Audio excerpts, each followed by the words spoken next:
What's up everyone, Jesse here again, and this one's going to be controversial. As someone who has done many different businesses over the years, from selling on eBay, selling on Amazon, I've had a few Shopify stores, I've also had a few different service-based businesses, and even back in the day had a retail store. I have something to admit and something I want to tell you. Business plans suck. And now we're going to talk about why. Let's get it.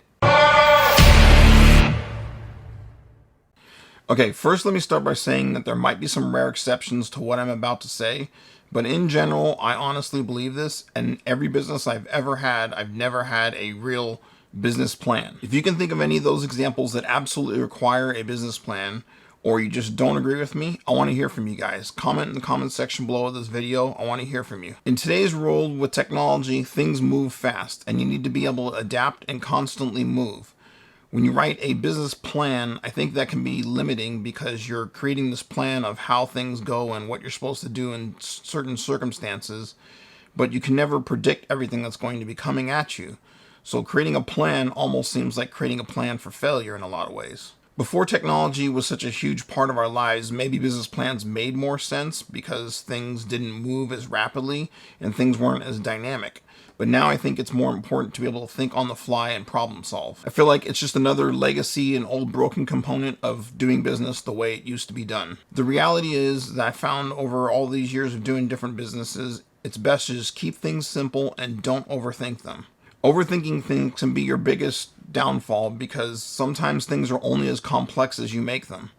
If you overthink things, you tend to make them way more complex than they need to be.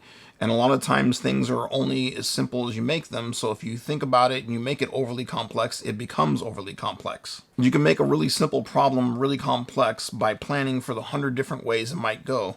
And then in the end, I think you always find out that it doesn't end up going any of those 100 ways.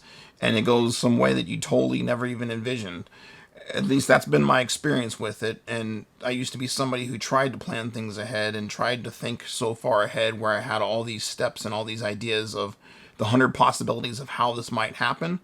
And then a lot of times it never happened any of that way. And I spent all this time and all this energy planning for these things to never even end up going that way. So try to just keep things simple and don't overthink it. That's really important. You just want to have a better product than your competition and start to sell it.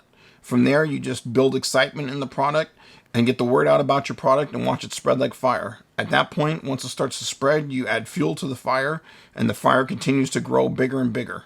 And it really is that simple unless you insist on making it more complex than it needs to be. Remember that.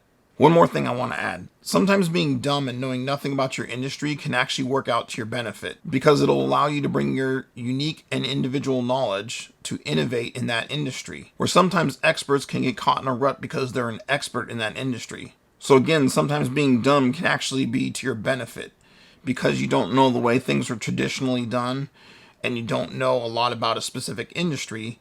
You can bring different knowledge and different experiences that you have personally to an industry that will allow you to innovate in a way that nobody in that industry has ever thought of or seen before. Now, I warned you up front, this video is going to be very controversial and there's going to be a lot of people that don't agree with me. So I want to hear from you guys and continue the conversation in the comment section below this video. And again, please don't forget to subscribe and click that notification bell so you'll be notified next time I upload a video. Also, please like this video. It really helps me with the YouTube algorithm and get exposure to a bunch of other people out there on YouTube.